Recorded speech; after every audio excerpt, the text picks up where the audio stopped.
Monsieur le Président, je remercie messieurs Griffith et Grandi pour leurs interventions.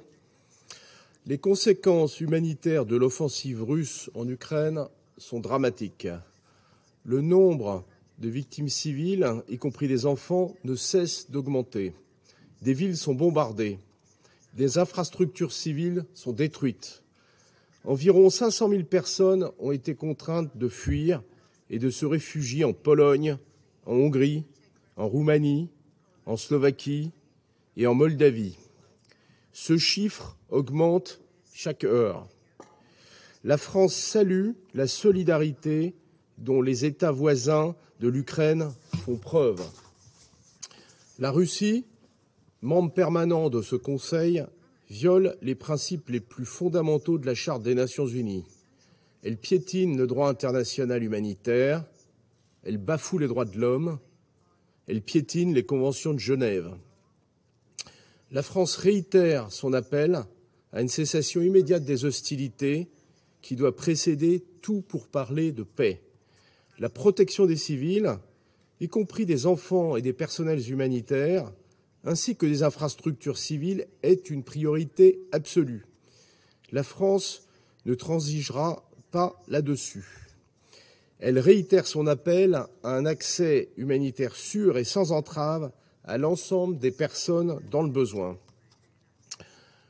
Nous avons une responsabilité collective et un devoir moral, celui d'aider la population ukrainienne. La France et ses partenaires de l'Union européenne se tiennent fermement aux côtés de l'Ukraine et de sa population.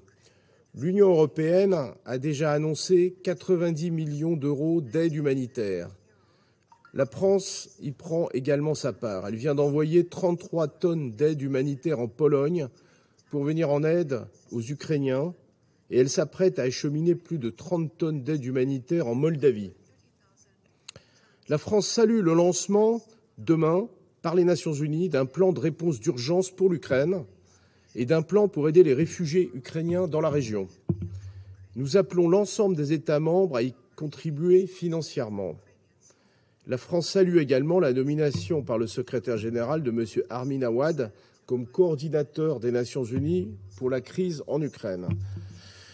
Les sanctions adoptées par l'Union européenne à l'encontre de la Russie et de la Biélorussie seront mises en œuvre dans le plein respect du droit international humanitaire et nous veillerons à ce qu'elles n'aient pas d'impact sur la réponse humanitaire.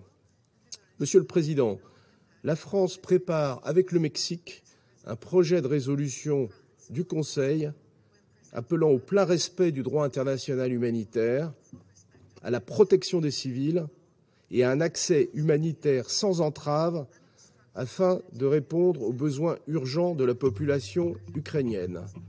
Il sera soumis au vote très rapidement. La France salue le courage dont fait preuve le peuple d'Ukraine.